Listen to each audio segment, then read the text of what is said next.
even when you feel like you want to give up on yourself, you have to understand that you are, even as crazy as it may sound, you are not just living for yourself.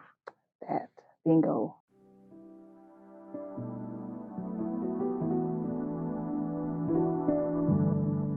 What's up, y'all? It's your girl Keys. I do this with ease, and this is What Do You Mean By That? We are back at it again with another episode. Today, I'm here with Alexis Ray Parker, all the way from Arkansas. What's up? How you feel? Yes. I feel great. Good. A little bit nervous. Yeah. Trying to get back into the music scene. So you got it. Ooh. You got it. So I want to talk about a little bit of the EP that you just recently dropped. Mm-hmm. Okay, so tell me a little bit about that. I'll say it's a mix of inauthenticity and authenticity. Okay, and I love that. I feel like that's a perfect description on what your album is about. Today we're going to be breaking down her lyrics to her bonus track on the EP, 18. And so, yeah, y'all go listen to that right now. Let's get into it. I've been on my own like a year now. That's why I can't complain. Ain't got no one to blame with me. Working on myself and it's been changing me. So I've been on my own for like a year now. So we kind of spoke off camera, but I want you to fill them in on like where were you at a year ago? You know what I'm saying? With the music and just mentally and just emotionally. So I'm gonna take it into the title of the song. Yeah. Actually, 18 that year. I titled it that because it's about the year 2018. Okay. That was like a very, very rough time in my life, and Mm-hmm. At that point I had been by myself for a year and nobody knew. Like I was homeless, living out of my car, trying to figure out my life. I had 2 jobs at the time. Right. Nobody I was working with knew. Nobody at the studio knew. None of my friends knew. My family didn't know. Mm-hmm. I was sleeping out my car, going to park wherever it was safe to try to sleep or whatever. Right. I worked at Planet Fitness, so we had showers at the gym. Yeah. I would just shower there, wash my clothes at the laundromat. So that was where I was. I was in a state of depression. Like it was really, really deep for me. And where I said, I don't have anybody to blame but me. There was nobody forcing me to do that. Right. It's not that I didn't have anywhere to go. Mm-hmm. I didn't have anywhere to stay or whatever. I was just pushing myself to be an adult and stop relying so heavily on others and depending on others, because I depended on my family a lot at that time. Yeah. And I felt like I was becoming a burden to not only them, but also myself. Right. So I was just like, I gotta get my shit together. Some things in life you gotta go through it on your own. Like, yeah, to really absolutely. Like get what you really need from the situation, learn everything that you need to learn. Absolutely. So, yeah. So I had to follow my ass to figure it out. Yeah. No, yeah. It's worth it though. For real. Yeah, you learned a lot from that. You think that you think you got what you needed from that year? Absolutely. Yeah. I learned. I feel like I always tell people now, I've been at my lowest point. Yeah. I don't feel like I can get any lower than that. If I do get there again, I know how to maneuver out of it. Right. So I'll never be at that point again because I know how to work my way out of that. Right. You know what I'm saying? Like I know how to make things happen. I know how to make things come right. together. Because at that time, I really didn't know. I had to figure it out. I was very lost. If that was to happen to me again, though, it's like, babe, I've been through this before. Right. I could do this. I could do this without all the crying, without all the stress, I can do this. Yeah. I got it. I'm good. So for the people that have been in that lowest state, what's some advice that you have for them? I would say definitely don't give up on yourself. Keep going. At all. Even when you feel like you want to give up on yourself, you have to understand that you are, even as crazy as it may sound, you are not just living for yourself. That bingo. Best thing you could do for yourself too when you're going through that. I remember going to the beach and looking at the ocean, looking at the sky, looking at the sand, and I'm like, all this water, the sky, the world is so much bigger than me and what I'm going through. Mm-hmm. It's still moving. Like, this is minimal. Yeah. This is minimal, so let me treat it like it's small. Yeah. Even though it seems like it's a big deal, I have to treat it like it's small, because when you look at the world, everything is so much bigger than you. You have to really pay attention. I'm a nature girl too. Yeah. So I just think of the trees, everything is so much bigger than what you're going through, what you're dealing with internally. Yeah. Release it to the world. You know what I'm saying? Because the world is there to take on whatever you're dealing with because it's minimal. Yeah. It's minimal to the rest of the world. The ocean can take your problem. Yeah. The ocean is huge. Your problems are small to the ocean. Right. You know what I'm saying? So like conquer them. You know what I'm saying? Yeah. Conquer whatever it is that you want to do. Yeah, no, absolutely. I agree. 100%. And I don't want to do this all on my own. Don't think I got the strength I need to move on. So being that you stated like you feel like you didn't have the strength to move on, what did you do to find that strength? What did you end up like leaning on for your strength? Like I would say like we spoke off camera, my mom. My mom is the person that I leaned on, and I leaned into my creativity. I leaned into my music at that time for sure. I was probably the most creative I'd ever been. Was it something that she said to you specifically that like just like triggered you to like get out of that state and just like, you know, try again? It's everything she says to me. Yeah. Everything. Just Just her being there, her presence, her support, everything. It literally means the world to me. Yeah. I think she didn't really know everything that was going on with me at that time because I kept it from her for a reason. Why? But just so she wouldn't worry. You know, my mom is, like I said, she's a great mother. Yeah. But even with me not telling her, my mom is we have like this telepathy. She can feel when something is wrong, even when I don't tell her. She doesn't press me to tell her though. But I think that is what pushed me to move forward. She is what pushed me to move forward because it's just like, you know, I've seen her do it a million times. I can't give up on myself, like even though I want to. So you would say your soul strength comes from your mom, for sure. And I feel like sometimes I feel like that's dangerous because I'm just like, dang, when she's not here no more, what am I gonna do? You know? But it's just like I also have to think like when she's not here anymore, you still got to keep pushing. Gotta keep going. You have to keep going because that's what she would want me to do. That's what, you know, and I don't want to get too deep into that because I don't like to, you know, even think about that happening. You know what I'm saying? But she is really where a lot of my strength and perseverance comes from. You had a good example of that through her. Absolutely. 100%. I love that. I love that. And I still following my heart when it got broken. Trying to love myself in the midst of me constantly self-loathing. Being anxious. Do you feel like it was hard for you to try to find the light at the end of the tunnel while you were constantly like battling what was actively going on with you emotionally at the time?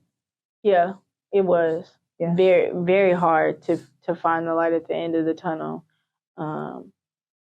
Still has some hope though. I could still kind of like see. What was that like little faith of hope? Bit. Like what was that? Like what was that for you? I think it was the fact that I felt like I had a greater purpose. I've always felt like I had a greater purpose, even in the midst of me feeling like I wanted to give up on myself. It's just like I know that there's something there. There's something in me that's supposed to come out of me. Right. That's supposed to make me overcome this. That's supposed to help me overcome what I'm going through right now. And I just had to find it. And I had to search, and it was hard. Like I was so lost for a very long time. What did you do? Like, what did you do in that time, like on the way to finding that? I'm not gonna lie. I went through a lot of different motions. I self-isolated a lot. I isolated myself from my friends, from my family. I could be honest about it too now. I was angry with them for not knowing. For not knowing what you were currently For not knowing what I was going through without me telling them. You know what I'm saying? Right. It's like, I'm around y'all all the time. How can y'all not notice? You know, how can y'all not know what's going on with me? Why is nobody? I was upset with everybody for not asking me what was going on with me. And once I got past that, I realized that it was wrong for me to put that on them because everything that I was dealing with was internal. It's personal, yeah. It had nothing to do with anybody but me and everything that I was suppressing and had suppressed for years and years and years that nobody even knew about. A lot of things that happened to me and that were traumatizing to me didn't happen to me at home. Yeah. They didn't happen to me because my friends did certain things to me or whatever. It happened to me just going through life. You know, you being mad at your friends and being mad at all these people for something that you have to go through by yourself. Do you feel like that alone, like, you know, made you realize your self-worth? Like, to know that you were going through that alone because you had to. Yeah. Do you think that like made you think like, dang, like, okay, like made you feel more worthy of yourself because it's like you knew, like you said, you had the hope of like getting out of that?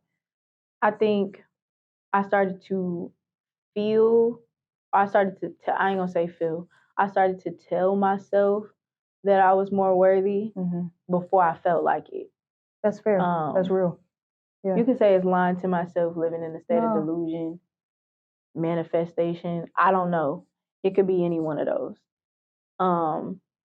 But I would say telling myself that I was worthy over and over and over again, even when I felt like I wasn't, is what really helped me to get past that. I feel like that was necessary because, I mean, like you said, if you were by yourself, who else was going to tell you that?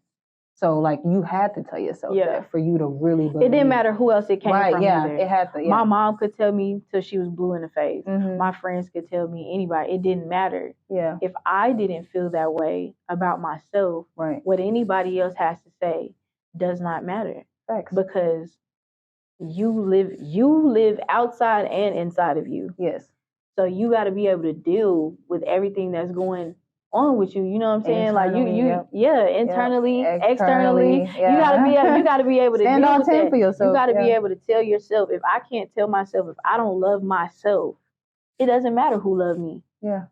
It doesn't. And it might feel good that these people love me, but at the end of the day, when they're not here, it won't amount to nothing for real. When they're not here, then what? Yeah. My emotions be on 10, it's a struggle. Been keeping shit from my friends, so they probably think I don't trust them. And can't nobody tell me about frustration till they tussle with the thought of choosing death over their mother. I refuse to make her suffer though. So we kind of like touched base on this, but the fact that, you know, you did hit a low point and you said that, you know, you have to really take yourself out of the equation and think bigger and think more of you. And so, like you said, your mom was like a big inspiration to you. And being that she's such a big inspiration to you, I mean, you said it, but like, when I hear it like from your mouth, like, can you really just say like, yeah, like she's the reason why you're here today? Like 100%. From that situation, like, you know what I'm saying? Like, she is definitely the reason why I'm here. I remember, I'm able to talk about this now. For a long time, I couldn't talk about it. If you're comfortable enough. But that same year, 2018, all of this is from that year. I remember going to work one day. Like I said, I worked at Planet Fitness. It was just me and my coworker. I cannot for the life of me remember his name, but he was always very, very nice to me. I remember telling him I needed a break. And I was like, I'm going to just go outside, because I was about to have a panic attack. I was like, I'm going to go outside and get some fresh air. I'm going to come back in about 10 minutes. I got in my car. My anxiety is just building up even more and more and more. And now it's hard to breathe. So I called him and I was like, I'm about to go to the hospital. You're going to have to cover by yourself. I left and I was driving and I was about to drive myself to the hospital, and something in me was just like, no, we're not stopping at the hospital. We're going to keep driving.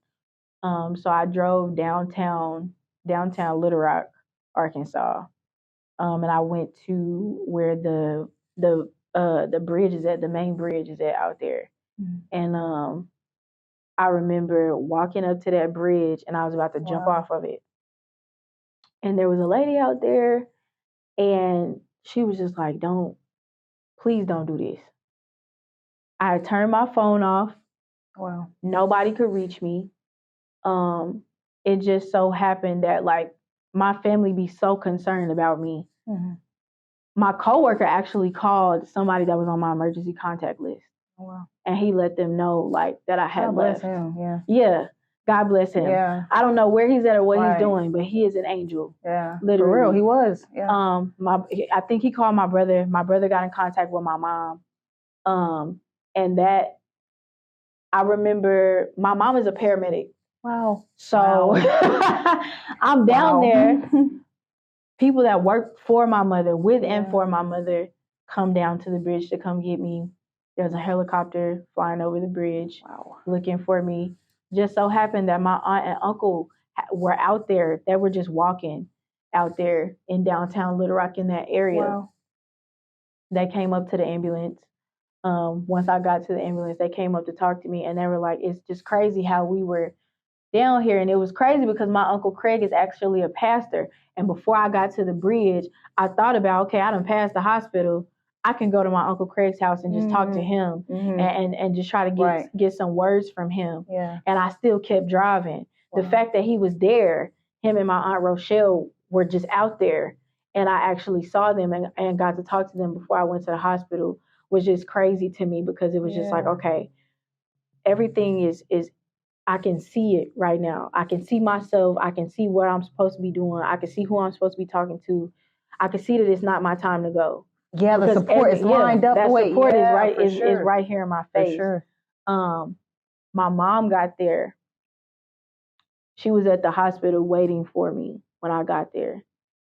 And I'd never seen my mom cry the way she did that day. She just laid in my lap and just bawled. Mm-hmm. And I was like, I'm not just living for myself. This is so selfish for me to do this to her, my sisters, I had never seen my stepdad cry. Yeah. And he was crying. I'm about to cry like just talking about it. Good. I had never seen him cry. Mm-hmm. And seeing him cry really got to me because it was just like, dang, like I never knew. He's so like on the outside, he's so tough. Yeah. But I knew he loved me. I've always known he loved me. He's a shower. He's not the type of person to say it. And to see it, I was just like, okay, I'm tripping. I can't do this to these people because they love me. You know, even though I don't love myself right now, it's people who love me, and that matters. All right, y'all. So that is the end of this episode. I hope that y'all enjoy with my girl, Alexis Ray Parker. And so I wanted to ask you, are you working on another album? I heard you say the $1 million question. You talked about camera. You said you was working on another album. The $1 million question. I could finally say I am working on something, and it is going to come out next year. Yeah, I can finally say that for a long time I was like beating around the bush even about putting this last project out. I was like for like 2 whole years I was like, yeah, I'm gonna put it out this month. Then put it out. No. But yeah, I actually got a deadline set for myself. It is going to be different than everything else I've already put out. It's gonna be way different. Not to say that people won't expect it, but I think the quality of the music is definitely going to be unexpected. Not to say that I'm not good at what I do, but we in perfectionist mode for real. Like, because the EP you just dropped, that's like more like an R&B like soul type of vibe. So like this album, like what do you think you it's expect gonna be? A little bit of that, some rap. We're not gonna be talking. We're not gonna tap into the love stories too much though. It'll be more about like I would say like my rap self versus my R&B self. Those are two different. Those are two different people, two different alter egos of mine. There's me, Alexis. There's Alexis Ray Parker, the R&B singer, and then there's ARP, the rapper. And so like I would say like my rap self is so confident, and I enjoy it. That's why I enjoy it. It's fun for me because I get to be this character. Be real. It's real. It's really me, and it's really yeah. how I feel on the inside. It's where I'm at now. It's raw. It's cutthroat. Yeah. So I get to be this new character that I've created for myself. Like I get to live in that, and it's real. Like it's not imaginary. Yeah. This is really where I'm at. I get to talk my shit now. Yep. You know, Yep. I've gone through all the storms. I've been at my lowest points. Now I've come out of it, and now it's time to tell my story from the perspective of where I'm at now. For sure. So, yeah. I appreciate you spending time with us on this set, and I'm just excited for people to hear your voice and really hear your story and really just get that respect that you need from both lanes of your music, right? So, yeah. So thank y'all. Thank y'all for seeing this episode. I'll see y'all next one. Peace. And I don't wanna do this all on my own. Don't think I got the strength I need.